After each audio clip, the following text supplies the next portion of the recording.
तो नमस्कार दोस्तों, एक बार फिर से आपका स्वागत है आप ही के चैनल में मोबाइल सोल्यूशन। तो ये हमारे पास एक वीवो का फोन है जिसका मॉडल नंबर है Y33।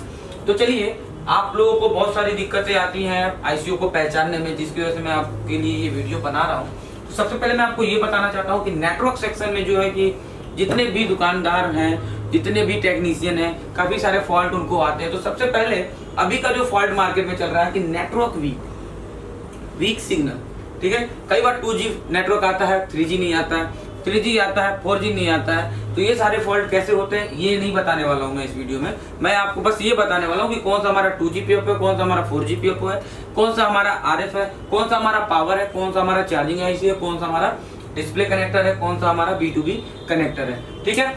और यहाँ पर देखिए, हमारा सबसे पहले ये जो आईसी लगी हुई है, यहाँ पर आप देख पा रहे हैं, ये हमारा DRX आईसी है, DRX आईसी। उसके बाद मैं आपको ये बता दूं, ये जो आपको बॉल वाली आईसी दिख रही है, ये हमारी RF आईसी है, RF आईसी। उसके बाद मैं अगर आपको बोलूं तो यहाँ पर देख पा रहे होंगे, यहाँ पर VC लिखा हुआ है, VC लिखा हुआ है यहाँ पर, और यहाँ पर भी VC लिखा हुआ है। तो एक छोटा सा पहचान इन दोनों आईसीओ के बारे में आपको बताना चाहता हूँ। जो भी आईसी हमारी होती है जो स्क्वायर में होती है, स्क्वायर में, वो हमारी जो आईसी का नाम होता है वो हमारा 2G होता है या फिर 3G। ये दोनों आईसी एक ही में इनबिल्ड होता है, किसी भी तरीके से इसमें कोई चेंजेस अभी भी नहीं है।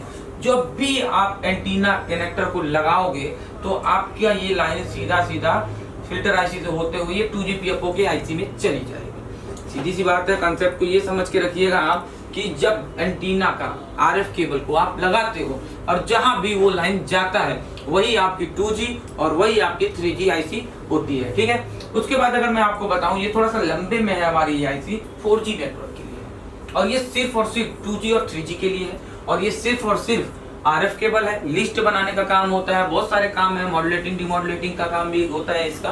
तो खैर वो सब सारी चीजें जो भी है हमारी क्लास के लिए है। तो यहाँ पर मैंने आपको बताया है, एक बिना किसी डायग्राम को देखे हुए आपको ये बताया है कि हमारा कौन सा 2G पीओपी, कौन सा 4G पीओपी, कौन सा हमारा RF आईसी, कौन सा हमारा DRX आईसी है, ठीक है फ्रेंड्स। तो अब मैं आपको बताता हूँ, ये जो हमारी आईसी है ये हमारी BQ आईसी है, BQ आईसी, जो कि बोलते हैं जिसको चार्जिंग आईसी, चार्जिंग आईसी है ये, चार्जिंग आईसी यहाँ पर। और उसके बाद आप यहाँ पर एक चीज देखोगे, अगर आपको किसी भी चार्जिंग आईसी को चेक करना है काम कर रहा है कि नहीं कर रहा है, तो आप सिंपली BQ आईसी हो या फिर आपका PMI हो या फिर कोई सी भी आईसी हो, आप सीधा सीधा एक बगल में उसके बूट कैपेसिटर ढूंढिए जो कि सीरीज में होता है। आप एक तरफ में 4 और दूसरी तरफ में 8 वोल्टेज चेक कर लीजिए, इससे ये क्लियर हो जाएगा कि आपका चार्जिंग आईसी काम कर रहा है कि नहीं कर रहा है। तो ये हो गया हमारा चार्जिंग आईसी।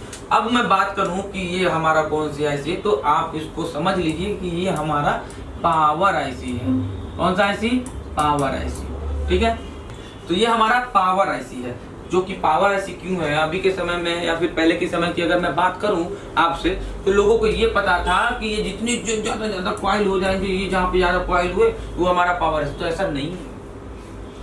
अगर PM और PML का सर्किट हुआ, अभी तो खैर मीडियाटेक है, PM और PML का सर्किट हुआ तो कॉइल ज्यादा आपको PM के पास भी मिलेंगे, कॉइल ज्यादा PML के पास भी मिलेंगे, ठीक है। तो बहुत सारे पहचान है पावर आईसी को पहचानने का। हालांकि मैं आईसी का जो सीक्वेंस है मैं बताता हूँ, जो कि क्लास में बताता हूँ। अगर हमारा BQ आईसी लगा हुआ है तो वहां पर क्या होगा, अगर हमारा पावर लगा है, पावर और BQ का सर्किट में कहाँ पे आपको कॉइल ज्यादा मिलता है वो भी बताते हैं। और कुछ कंपोनेंट ऐसे भी हैं जिनको देख के बताया जा सकता है कि ये हमारा पावर आईसी है, जैसे कि क्रिस्टल, ठीक है। और इस क्रिस्टल पे क्या चेक करना होता है आपको यहाँ पर दिखेगा, यहाँ पर लिखा है T26 तो मतलब ये है इसका कि मतलब इसका जो फ्रीक्वेंसी है ना 2600 मेगाहर्ट्ज का, ये आपका क्रिस्टल है, क्रिस्टल आईसी, ठीक है, फ्रीक्वेंसी जनरेट कराने के लिए। चलिए ठीक है, आगे बताता हूँ। यहाँ पर देखिए, यहाँ पर ये जो है हमारा डिस्प्ले का कनेक्टर है। किसका कनेक्टर? डिस्प्ले का कनेक्टर।